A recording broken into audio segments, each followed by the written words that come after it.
So hello guys, मैं सुमित आप सभी का आपके अपने यूट्यूब चैनल एग्ज़ाम की मैं स्वागत करता हूं। जैसा कि हम लोग ने लास्ट वीडियो में हाइड्रोलॉजी के कुछ इंपॉर्टेंट क्वेश्चन देखे थे, आज हम उसी को कंटिन्यू करते हैं आगे। और आज फिर हम लोग कुछ अच्छे क्वेश्चन हाइड्रोलॉजी के देखते हैं। तो चलिए स्टार्ट करते हैं फर्स्ट क्वेश्चन के साथ। फर्स्ट क्वेश्चन कह रहा है an accurate estimate of average rainfall in a particular catchment area can be obtain bye.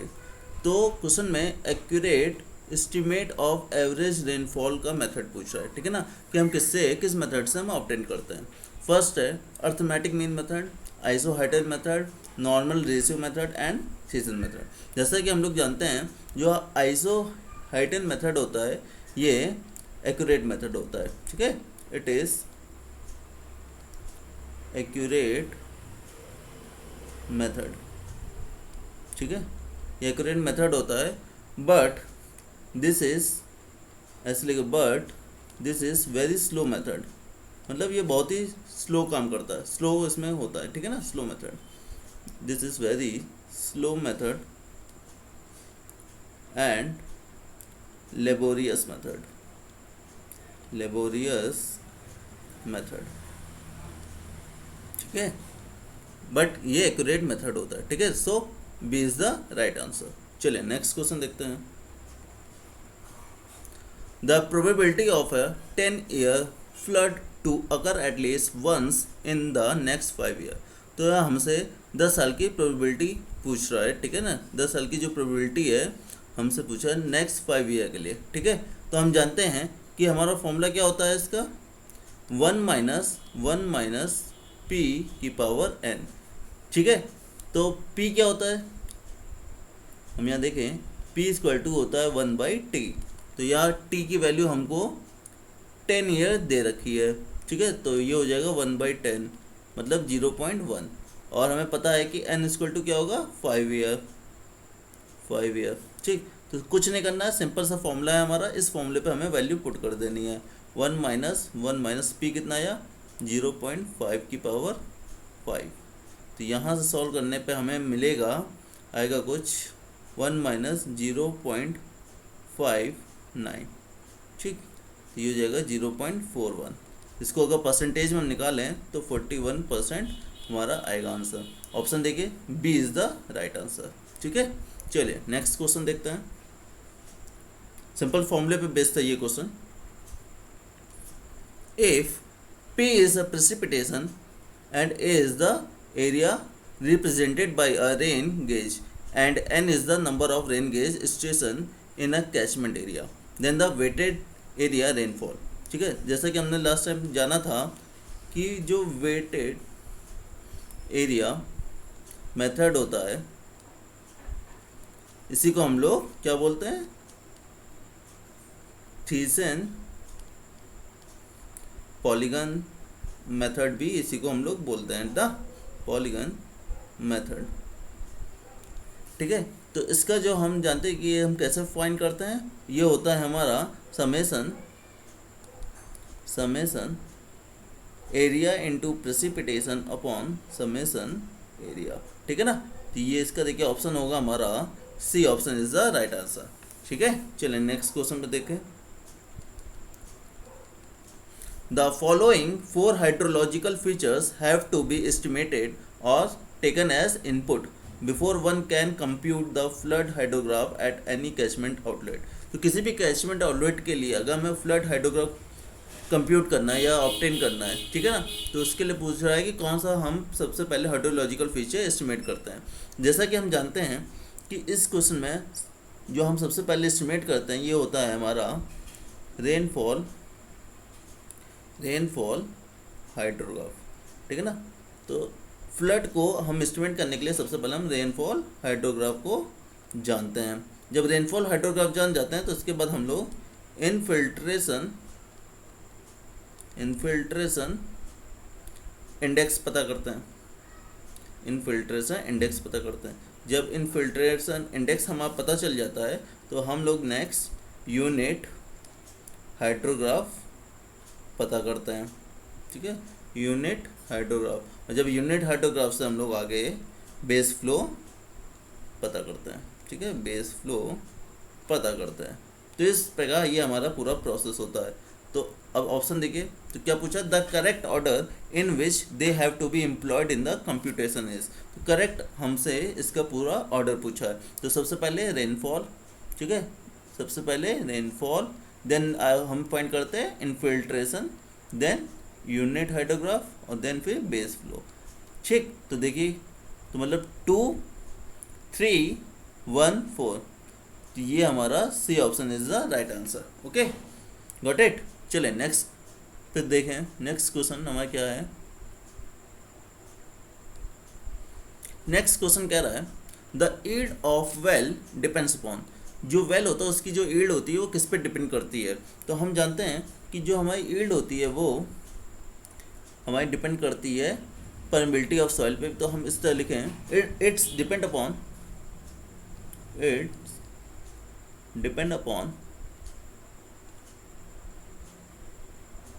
तो सबसे पहले ये डिपेंड करती है हमारे, ऐसा लिखें कि थिकनेस पे, ठीक है, thickness and type of aquifer, type of aquifer, ठीक है, एक्यूफर का टाइप क्या है और उसकी थिकनेस क्या है, पहला पॉइंट इस पर डिपेंड करती है।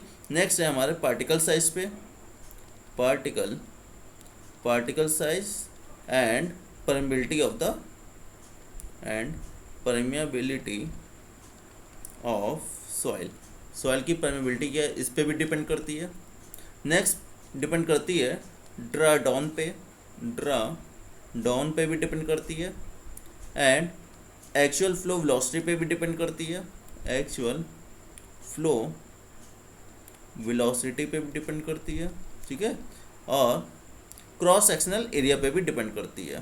क्रॉस सेक्शनल एरिया क्या है, cross sectional area of aquifer, ठीक है, ऑफ एक्यूफर पे भी डिपेंड करती है। तो ऑप्शन देखिए, परमिबिलिटी ऑफ सॉइल पे भी डिपेंड करती है,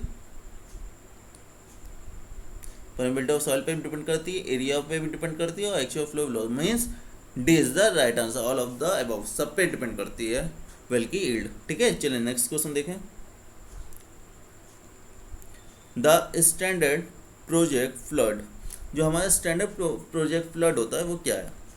तो जानते हैं कि जो स्टैंडर्ड प्रोजेक्ट फ्लड है हम इसका यूज़ करते हैं एस्टिमेट ऑफ फ्लड में, ठीक है, फ्लड को एस्टिमेट करने में हम लोग इस मेथड का यूज़ करते हैं, ठीक है ना, जो कि मोस्ट सीवियर कॉम्बिनेशन होता है, most severe combination of meteorological and hydrological, meteorological and hydrological condition का कॉम्बिनेशन होता है,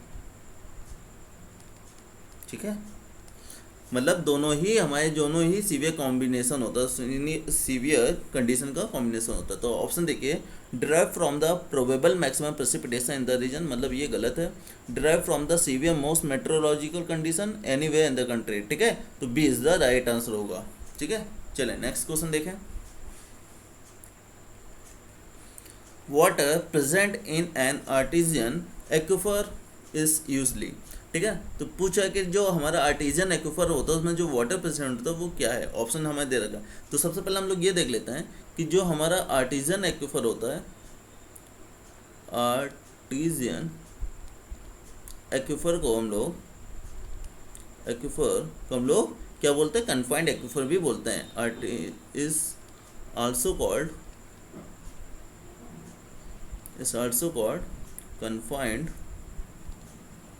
confined एक्यूफर, ठीक है। तो पहली चीज़ तो हम लोग ये जान लेते हैं। दूसरी चीज़ जो होती है इसमें, जो इसका जो वाटर प्रेजेंट होता है वो इसका एटमॉस्फेरिक प्रेशर से ऊपर होता है, ठीक है ना। तो ऑप्शन देखते हैं, इस सब एटमॉस्फेरिक प्रेशर गलत, एट एटमॉस्फेरिक प्रेशर नहीं, at 0.10 times of atmospheric pressure नहीं, अबव एटमॉस्फेरिक प्रेशर, ठीक है, तो so D is the right answer, ठीक है ना, एटमॉस्फेरिक प्रेशर से ऊपर होता है इसका प्रेशर। नेक्स्ट आता है, इन अ लीनियर रिजर्वायर द, अब हमारा जो लीनियर रिजर्वायर होता है ये किसका फंक्शन है, ये आउटफ्लो डिस्चार्ज का फंक्शन होता है, ठीक है ना। तो आउटफ्लो डिस्चार्ज का फंक्शन है, आउटफ्लो डिस्चार्ज का फंक्शन होता है। तो देखिए ऑप्शन में है volume varies linearly with elevation, outflow rate varies linearly with storage. So B is the right answer होगा, ठीक है ना। जो लीनियर रिजर्वायर होता है वो फंक्शन है आउटफ्लो डिस्चार्ज का। चलिए नेक्स्ट क्वेश्चन देखें। Specific capacity of well is the, अब जो स्पेसिफिक कैपेसिटी होती है वेल की, ये डिफाइंड होती है, is defined as, is defined as discharge per unit drawdown, per unit drawdown of the well, ठीक है, of the well.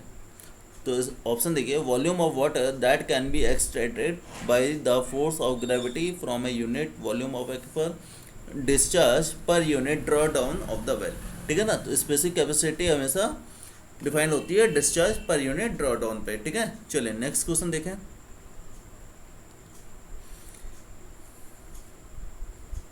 Next question है हमारा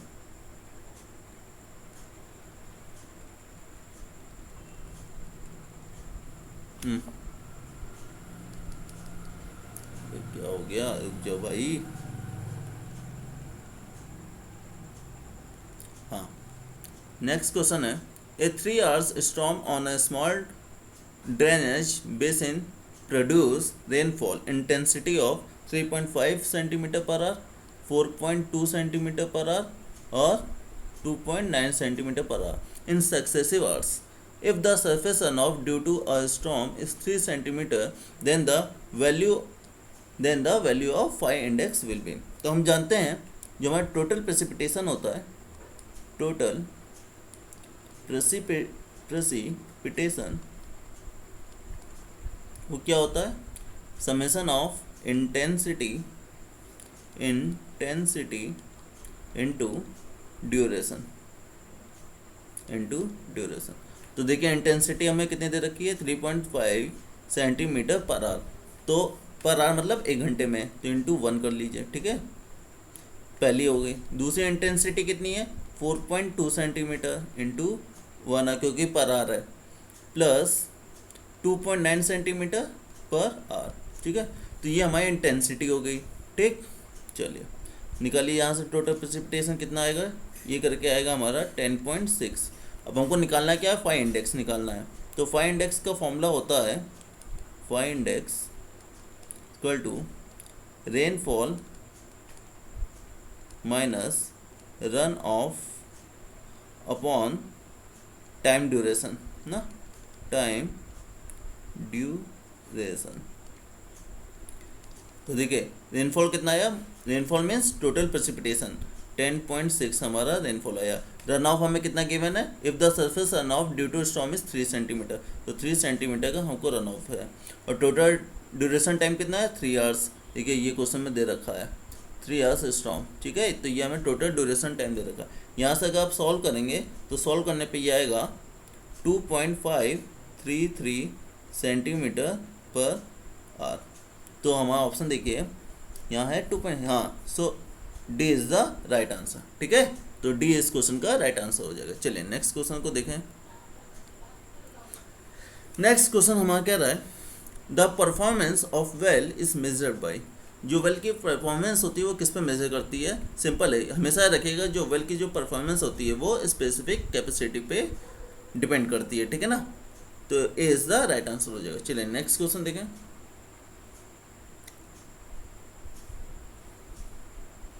the slope area method is extensively use in, जो हमारा स्लोप एरिया मेथड होता है इसका use होता है, हम करते हैं फ्लड डिस्चार्ज को एस्टिमेट करने के लिए, ठीक है ना। इस तरह कहें कि is use in estimating the flood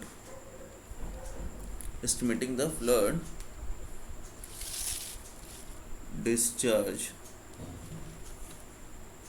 ठीक है, फ्लड डिस्चार्ज में। तो ऑप्शन देखिए है development of rating curve, estimation of flood discharge based on high water marks, ठीक है ना। तो B is the right answer हो जाएगा, क्योंकि सी देखिए cases where shifting control exist, cases where the back water effect is present, so B is the right answer हो जाएगा। ओके, चलिए नेक्स्ट क्वेश्चन देखें। 13 is the a catchment area of 19 hectares has a run off coefficient of 0.4, ठीक है। Run of coefficient हमको दे रखा है 0.4, ठीक है। तो इसको हम लोग सी से डिनोट करते हैं 0.4।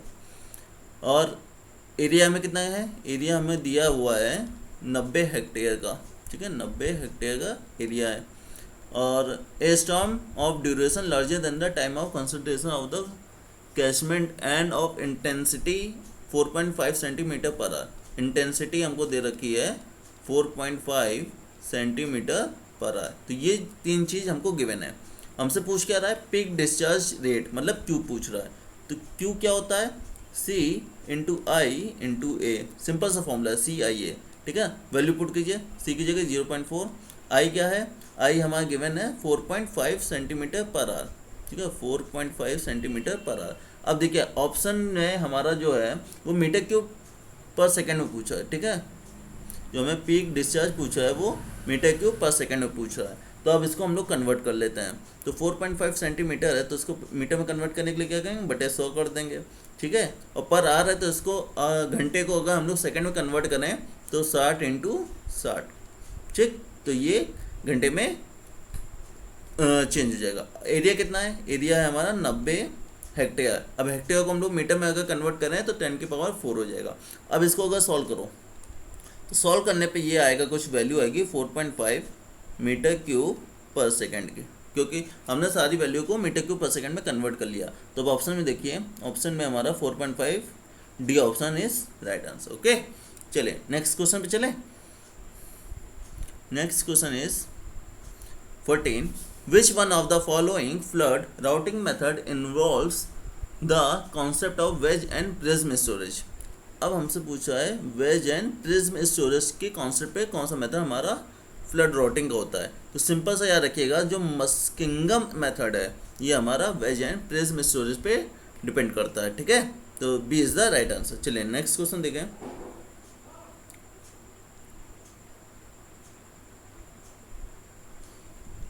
Which one of the following is not a major type of storm precipitation। तो जो ऑप्शन है frontal storm, air mass storm, और ओरोग्राफिक स्टॉर्म और कॉन्टिनेंटल स्टॉर्म। तो हम जानते हैं कि जो एयर मास स्टॉर्म होता है इसको हम लोग एक तो बोलते हैं is also called as ordinary single cell storm, इसको ये भी हम लोग बोलते हैं, ठीक है। ये इसका सेकंड नाम है। और हम जानते हैं कि जो एयर मास स्टॉर्म होता है ये बहुत ही वीक स्टॉर्म होता है। So B is the right answer होगा, क्योंकि इसने पूछा major type of storm precipitation जो नहीं है। तो मेजर टाइप का कौन सा नहीं है, एयर मास स्टॉर्म हमारा मेजर टाइप का स्टॉर्म नहीं है, ठीक है। चलिए नेक्स्ट क्वेश्चन देखें।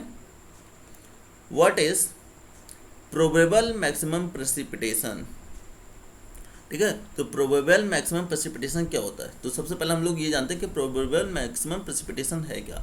सो ऐसे लिखे PMP is defined as the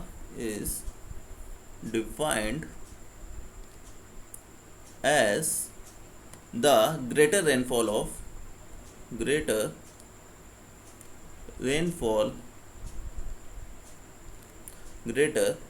of a given duration। मतलब कि दिए गए समय में, दिए गए टाइम पीरियड में जो भी आपका ग्रेटर रेनफॉल होती है, एक्सट्रीम रेनफॉल होता है, वही हमारा प्रोबेबल मैक्सिमम प्रेसिपिटेशन होता है, ठीक है ना। और इसमें सेकंड चीज देखें, it is upper limit of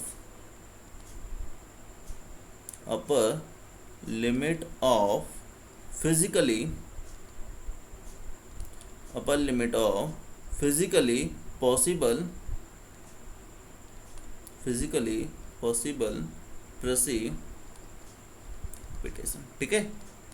upper limit of physically possible precipitation होता है।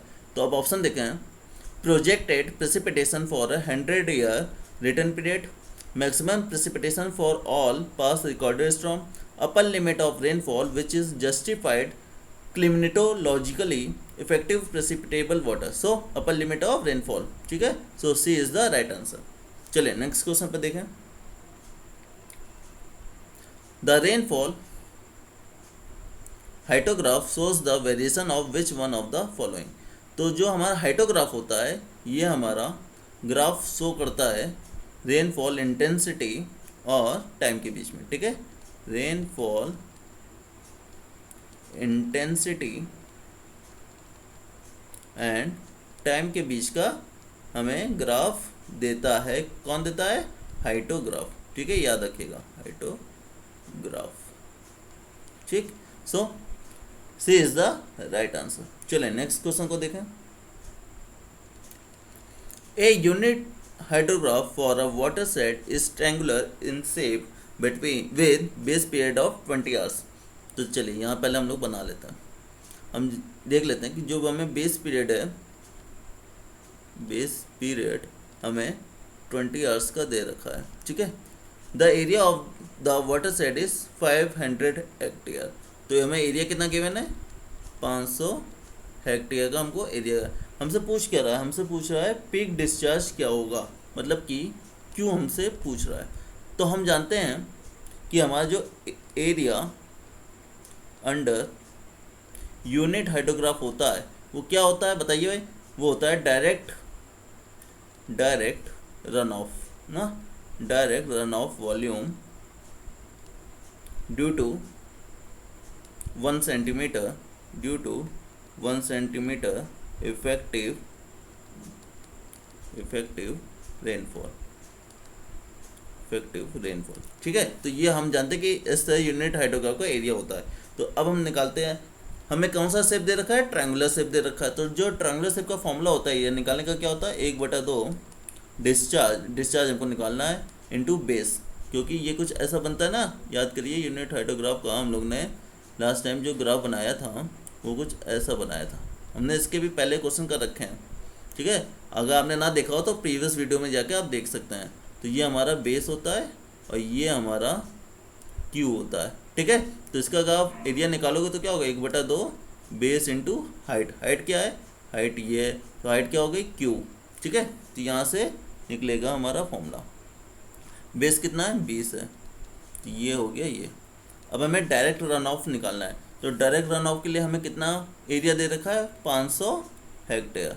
तो 500 हेक्टेयर को हम लोग मीटर में कन्वर्ट कर दें, तो मतलब कि हेक्टेयर का मतलब हो गया 10⁴, ठीक है, इंटू 1 सेंटीमीटर है, क्योंकि 1 सेंटीमीटर इफेक्टिव रेनफॉल में होता है। तो सेंटीमीटर को हम मीटर में कन्वर्ट करें तो 1/100 हो जाएगा, ठीक है, सिंपल सा है। अब यहाँ से हमको क्यों निकालना है, तो यहाँ से क्यों निकालिए, तो क्यों आएगा यहाँ पे 100, इधर से ये कटेगा 10, 220 कटा 10, ठीक है। इसको हम लोग खोल दें अगर तो ये हो जाएगा 3, तो ये हो जाएगा 2, ठीक। तो यहाँ से आएगा हमारा 5000 मीटर क्यूब पर आवर, ठीक है, क्योंकि ये 10 भी इधर नीचे आ जाएगा ना, तो 5000 मीटर क्यूब पर आवर आ जाएगा, ठीक है। चलिए नेक्स्ट क्वेश्चन देखें। तो इसका ऑप्शन कौन सा सही होगा? इसका ऑप्शन सही होगा C is the right answer. चलिए नेक्स्ट क्वेश्चन देखें। Kirpich equation is use to determine which of the following. जो हमारी किर्पिच इक्वेशन होती है ये एम्पेरिकल इक्वेशन होती है। पहली बात तो ये क्या कि ये एम्पेरिकल इक्वेशन होती है, ठीक है, एम्पेरिकल इक्वेशन होती है। और इससे हम लोग एस्टिमेट करते हैं, estimate the time of concentration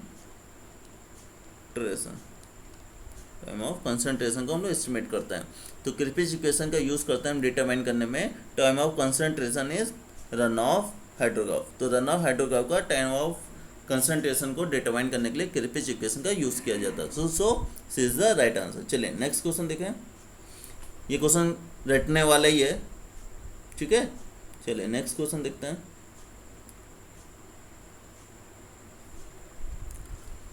inconsistency of rainfall data can be check by which one of the following. Inconsistency जो होती है रेनफॉल की वो किससे हम लोग निकालते हैं? डबल मास कर्व मेथड से। शायद ये क्वेश्चन पहले भी मैंने करा दिया है। So C is the right answer, ठीक है। चलिए नेक्स्ट क्वेश्चन देखते हैं। What is the chemical symbol for ice, chemical symbol for ice as per UNESCO, as per UNESCO terminology. तो यूनेस्को ने आइस का जो हमें केमिकल सिंबल दिया वो क्या दिया है, हमें केमिकल सिंबल दिया है आइस के लिए H2O, ठीक है। So B is the right answer. चले नेक्स्ट क्वेश्चन देखते हैं। ओम्ब्रोमीटर या फिर इसको हम बोले pluviometer is use to measure, इस इंस्ट्रूमेंट से हम क्या मेजर करते हैं।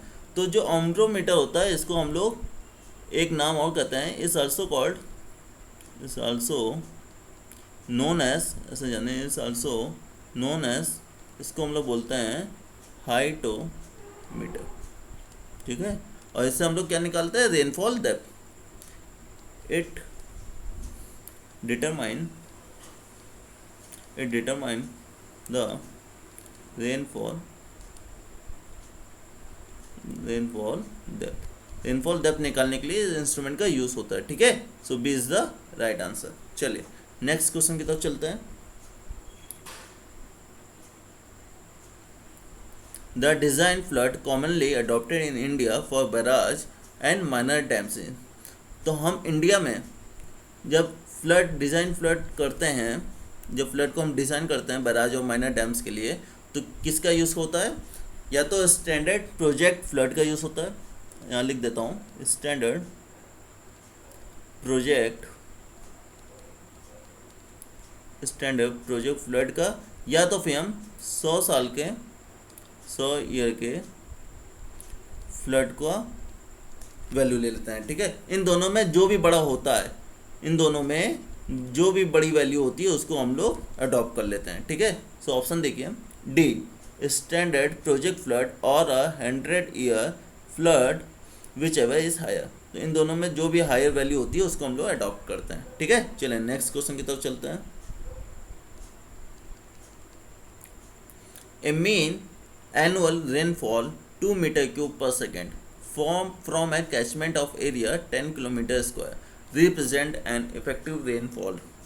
अब देखिए हम सबसे पहले निकालते हैं एनुअल रेनफॉल, ठीक है। हमें एनुअल रेनफॉल है कितनी, 2 मीटर क्यूब पर सेकेंड। अब 2 मीटर क्यूब पर सेकेंड है एनुअल रेनफॉल, तो इसको भैया हम लोग 365 से मल्टीप्लाई कर लेते हैं, ठीक है। अब इसको अगर हम घंटे में परिवर्तित करें तो 24 हो गया, एक दिन में 24 घंटे। अब इसको मिनट में कन्वर्ट कर लीजिए, अब इसी को हम लोग सेकंड में कन्वर्ट कर लेते हैं, ठीक है, क्योंकि मीटर क्यूब पर सेकंड हमको दे रखा है, ये देखिए, ठीक है। तो सेकंड में लाना है तो ले आए सेकंड में, ठीक, ये आ गया हमारा मीटर क्यूब। अब हमको दे रखा है, क्या दे रखा है, कैचमेंट एरिया। तो हम ऐसे निकाले, एरिया हमें कैचमेंट का दे रखा है, कितना है, 10 इंटू किलोमीटर स्क्वायर, तो किलोमीटर स्क्वायर मीटर में कन्वर्ट करेंगे तो 10⁶ मीटर स्क्वायर हो जाएगा। अब हमें पता निकालना है क्या, इफेक्टिव रेनफॉल निकालना है। सो इफेक्टिव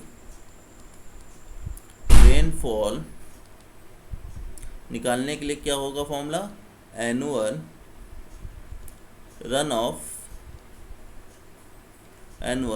ऑफ बटे एरिया, ठीक है। अब एनुअल रेनफॉल हमारी है 2 इंटू 365 इंटू 24 इंटू 60 बटे एरिया कितना है, 10 इंटू 10⁶। अब इसको कटम कुट्टी करिए, कैलकुलेटर से निकालिए, इसका आंसर मैं डायरेक्ट लिख देता हूँ, ये आएगा निकल के 6.3072 मीटर, ठीक है, ये आएगा।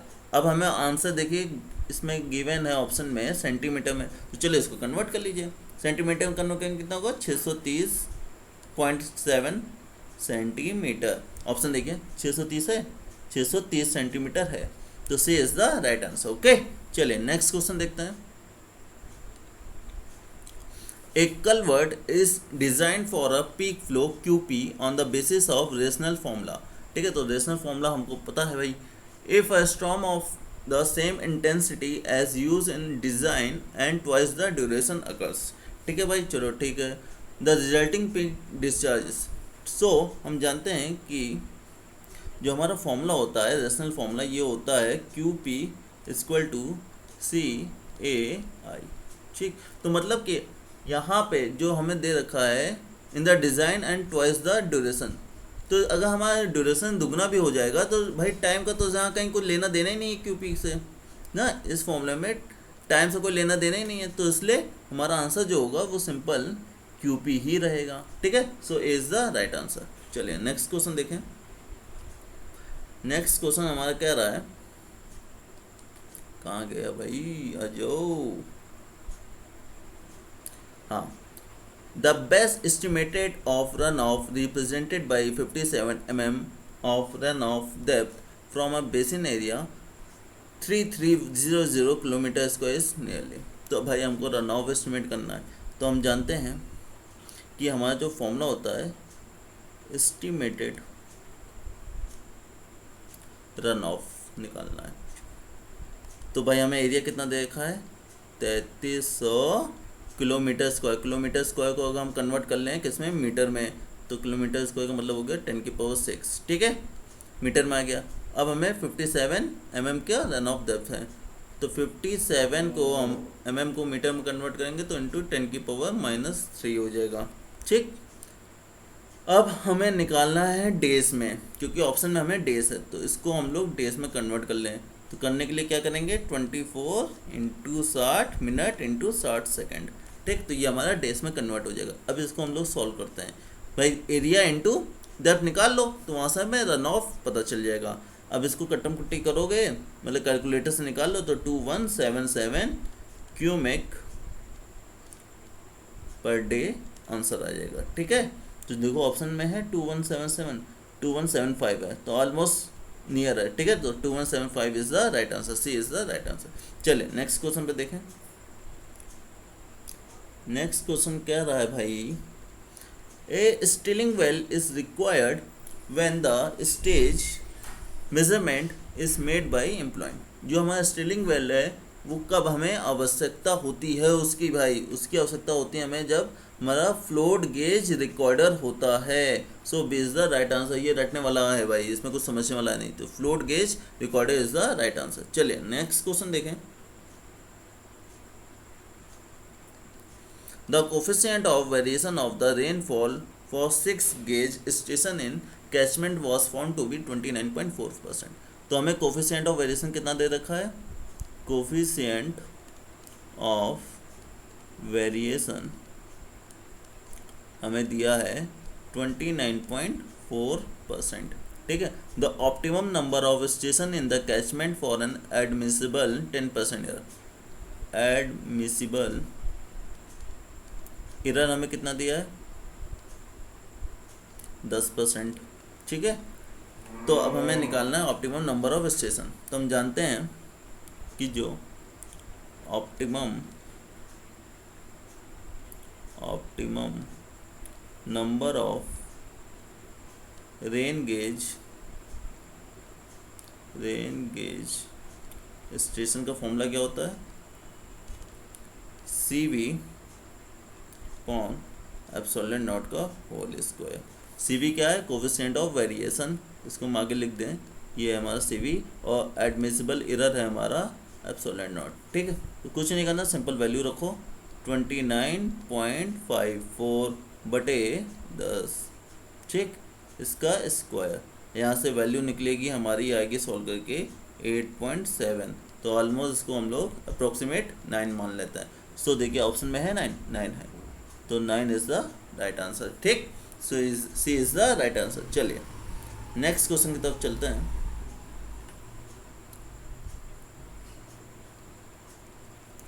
A catchment consists of 30% area with runoff coefficient 0.40 with the remaining 70% area with runoff coefficient 0.60। The equivalent runoff coefficient निकालना है। देखिए equivalent runoff coefficient निकालने के लिए हमें क्या मालूम है कि जो हमारा C equivalent होता है ये होता है C A अपॉन A। ठीक है, इसको ऐसे लिख दें, summation C into A upon A। ठीक है, समझ। अब हमें कितना दे रखा है, कैचमेंट कंसिस्ट कर 30% एरिया, तो 30% को हम लोग कन्वर्ट करें तो 0.3, इसका एरिया कितना है 0.40। ये तो हो गया पहला। प्लस दूसरा हमें कितना दे रखा है 70%, तो ये हो जाएगा 0.7 इंटू 0.60 एरिया बटे एरिया हमें पता ही है भाई, ठीक। तो 0.3 ये क्या है, ये एरिया ही तो है। 0.7%, 70% क्या था एरिया का, तो 0.7 हो जाएगा। अब इसको सॉल्व करो, सॉल्व करके ये आएगा हमारा 0.54, ठीक, 0.54। तो option is B is the right answer. चले नेक्स्ट क्वेश्चन देखें। Next and last question is generally to estimate, ओहो रुक जाओ भाई, जनरली टू एस्टिमेट क्या था आगे, हाँ पीएमपी। अब पीएमपी मतलब प्रोबेबल मैक्सिमम प्रेसिपिटेशन, तो पीएम हमको दे रखा है 42.16 डी की पावर 0.475 इज यूज। पीएम क्या है, मैक्सिमम डेप्थ ऑफ प्रेसिपिटेशन, ठीक है, maximum depth of precipitation. D क्या है, ड्यूरेशन है। तो पूछ रहा है क्या, what are the units of PM and D.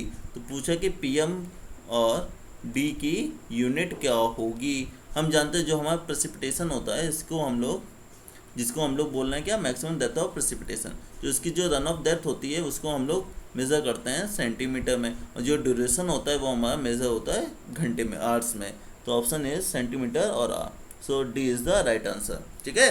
Centimetre precipitation की डेप्थ हो गई, और ड्यूरेशन की क्या होती है यूनिट, आवर्स होती है, घंटे में हम लोग करते हैं। So D is the right answer. इस प्रकार आज हम लोग ने 30 क्वेश्चन अपने हाइड्रोलॉजी के कंप्लीट कर लिए। तो अब तक हम लोग ने हाइड्रोलॉजी के एमसीक्यू में 3 वीडियो आज हमने कंप्लीट कर लिए। अगर आप लोगों ने पहले प्रीवियस आपने 2 वीडियो ना देखे हों तो आप उसको भी देख लीजिए, ठीक है। तो आई होप गाइस आपको ये वीडियो अच्छा लगा होगा, आपको सारे क्वेश्चन अच्छे से समझ में आ गए होंगे। तो आप इस वीडियो को अपने दोस्तों के साथ भी शेयर करिए, और आप इस चैनल को सब्सक्राइब कर लीजिए अगर आप इस चैनल में नए आए हैं तो, ठीक है ना। तो ओके गाइस, जय हिंद।